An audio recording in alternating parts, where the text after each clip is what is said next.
So to succeed in cyber threat intelligence, you really need to understand how to think strategically. A lot of cyber threat intelligence is tactical, indicators of compromise, pieces of malware, hashes, domains. But if you focus on small pieces of information, then you'll get lost in the weeds and you won't be able to understand the larger picture. So to really understand cyber threat intelligence properly, it does help to have a understanding of the national security and the statecraft apparatus.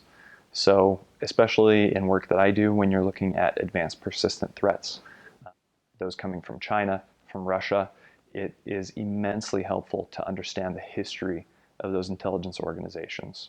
Because if you understand the history, you understand how they operate. And even if it's translated into the cyberspace, you can still get a pretty good view of the operations that they're running and potential deception if you've understood their history and the way that they think.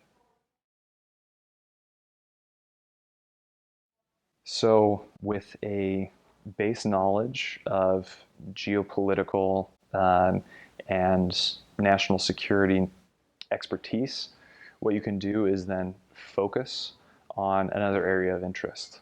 So a couple of areas that can be relevant are information operations that have a cyber component, or operations to disrupt and degrade, like with distributed denial of service attacks, like we've seen from Iran. So once you have an area of expertise geopolitically, then you can start focusing on how that area, like the Middle East, may operate cybernetically as well. You need to start thinking about your career success right off the bat. If you're interested in cybersecurity, in national security, in intelligence, then you really should start thinking about your career the second that you leave your undergrad and you're going into your graduate degree. If you don't, then you'll be behind. The research that you do during graduate studies, the connections that you make, that's critical to having a successful career, and you really need to start that as early as possible. I always really liked technology and learned to love national security. And I learned here at IWP that I could actually pursue a career that really married both of those interests. And one of the really pivotal points was taking my cyber statecraft course here at IWP. That was really helpful to understand the types of careers I could go into with that. A day in the life of a cyber threat analyst. That really depends on the type of organization that you're with.